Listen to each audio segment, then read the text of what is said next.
మరి గడిచిన ఈ యొక్క సుమారు 5 సంవత్సరాల కాలంలో మనం చేసిన ఈ యొక్క జగన్మోహన్ రెడ్డి గారు సంక్షేమ పథకాలు, అదేవిధంగా మన ప్రీతమ శాసనసభ్యులు డాక్టర్ సత్యనారాయణ రెడ్డి గారు ఏ రకంగా పరిపాలన చేశారో మనందరికీ తెలుసు. మరి జగన్మోహన్ రెడ్డి గారు అవినీతి రహిత పరిపాలన చేయాలని ఎంత కంకణం కట్టుకొని పరిపాలన చేశారో, అదేవిధంగా మన అనపర్తి నియోజకవర్గంలో మన డాక్టర్ గారు మరి గతంలో 2019 ఎన్నికల ముందు మనకు చెప్పడం జరిగింది,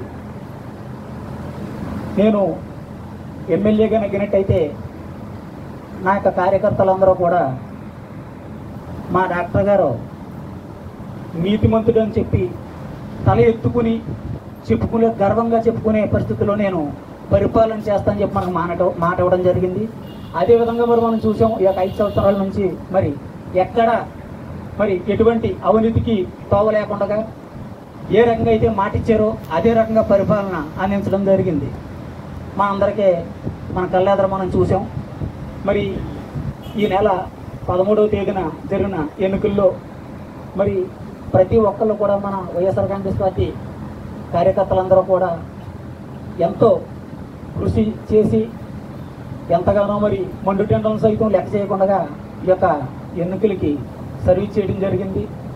అదేవిధంగా మరి ఈ మధ్యకాలంలో మనం చూసినట్టయితే ఇంకా మరి ఎన్నికలు రిజల్ట్ మనకు రావాల్సి ఉంది. కానీ మరి ఈ మధ్యకాలంలో అప్పుడే తెలుగుదేశం వారు కక్ష సాధింపు కార్యక్రమం మొదలుపెట్టారు. మరి మీరు ఎంతమందికి తెలుసో కానీ నాకు తెలియదు. మరి మొన్న 4 రోజుల క్రితం మన కోటేశ్వరం కాలనీలో ఒక సిచ్యువేషన్ జరిగింది.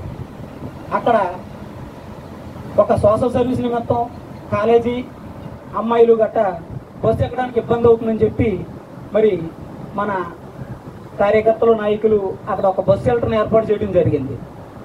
మరి అక్కడ ఆ బస్ షెల్టర్కి ఏదో బల్బుకి ఒక కరెంటు కలెక్షన్ ఇవ్వటం లైన్కి, మరి ఆ వైరు కలెక్షన్ ఇచ్చి తీస్తారు. మరి మళ్ళీ ఎవరు పెట్టారేటో కూడా మన వాళ్ళకి తెలియదు. సరే ప్రమాదం వచ్చేస్తూ అక్కడ పక్కనే ఒక బ్రాహ్మణ్స్ ఆవిడ చెత్త ఏదో పోయడానికి అక్కడికి వెళ్ళటం, అక్కడ కింద పక్కనే దేవి గుడి వెనకాల పుట్ట ఏదో కట్టడం జరిగింది. ఆ పుట్ట మీద చేయటం ప్రమాదం చేస్తూ ఆవిడ చనిపోవడం జరిగింది. చనిపోయినప్పుడు వాళ్ళైతే చనిపోయిన బ్రాహ్మణ్స్ ఆవిడ ఎవరైతే ఉన్నారో వాళ్ళ అబ్బాయి గట్ట సరే కావాలని చేయలేదు కదా, ఏదో ప్రమాదవశాత్తు జరిగిందని చెప్పి వాళ్ళు ఎటువంటి కంప్లైంట్ ఏమీ లేకుండా మరి వారి కార్యక్రమం జరుపుకోవడానికి బాడీని తీసి వాళ్ళ ఇంటి దగ్గర పెట్టి వాళ్ళ కార్యక్రమం జరుపుకుంటుంటే తెలుగుదేశం నాయకులు ఒక ఇద్దరు వెళ్ళి మా కళ్ళెదరే చచ్చిపోయింది, శాఖట్ చచ్చిపోయింది, ఇది మరణం కాదు హత్య అని చెప్పి మరి దాన్ని పనుగట్టుకొని కలెక్టర్ వరకు మెసేజ్ పెట్టి ఆ యొక్క కార్యక్రమాన్ని ఈ యొక్క రాజకీయం చెయ్యాలని చెప్పి చూడటం చేశారు. చేసినప్పుడు వాళ్ళైతే బ్రాహ్మణ్స్ చనిపోయిన ఆవిడ కొడుకు చేతులు పెట్టి దండం పెట్టి వచ్చిన పోలీసులకు కానీ కరెంటు సిబ్బందికి కానీ దండం పెట్టి మా అమ్మగారిని కొయ్యటం మాకు ఇష్టం లేదు, మేము దాన సంస్కారాలు చేసుకుంటామని చెప్తే దాన్ని కూడా వదలలేదు.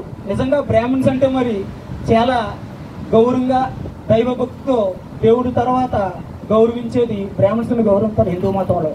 మరి అది కూడా వాళ్ళకి జ్ఞాపకం, మరి ఆ భయం దేవుడి మీద భయం మరి లేదో ఏదో తెలియదు. మరి దాన్ని వీళ్ళని మీరు చూసారా, మీరు ఉన్నారా, ఎలా జరిగిందని అడిగితే ఆ తెలుగుదేశం నాయకుల్ని మా యొక్క నాయకుడు రామకృష్ణారెడ్డి గారు ఆదేశాల మేరకే మరి దీన్ని వచ్చిన డిపార్ట్మెంట్ వాళ్ళు క్లియర్గా చెప్తున్నారు, రామకృష్ణారెడ్డి గారు దీన్ని చాలా సీరియస్గా గట్టిగా చూడమని చెప్పారు అని చెప్పి. మరి ఇటువంటి దుర్మార్గమైన కార్యక్రమాన్ని మరి మనం ప్రోత్సహించినట్టయితే ముందు ఇంకా ఎన్నో ఇబ్బందులు ఎదుర్కోవాల్సి ఉంటుంది. కానీ ఒకటే చెప్తున్నాం, ఏది ఏమైనా ఎట్టి పరిస్థితుల్లోనూ కార్యకర్తలుగా ఎవరికి ఎటువంటి ఆపద వచ్చినా మనకి ఎప్పుడు డాక్టర్ గారు ఉంటారో ఖచ్చితంగా ఏ అవసరం వచ్చినా మా దృష్టికి తీసుకుని వచ్చినట్టయితే అర్ధరైతురుగాడన్నా ఎవరైతురుగాడన్నా ఖచ్చితంగా మేమందరం కూడా ఉంటామని చెప్పి ఈ సభాముఖంగా అందరికీ తెలియజేస్తున్నాం. అదేవిధంగా మరి ఈ యొక్క కార్యక్రమాన్ని ఉద్దేశించి మన కృష్ణారెడ్డి గారు మాట్లాడాల్సింది.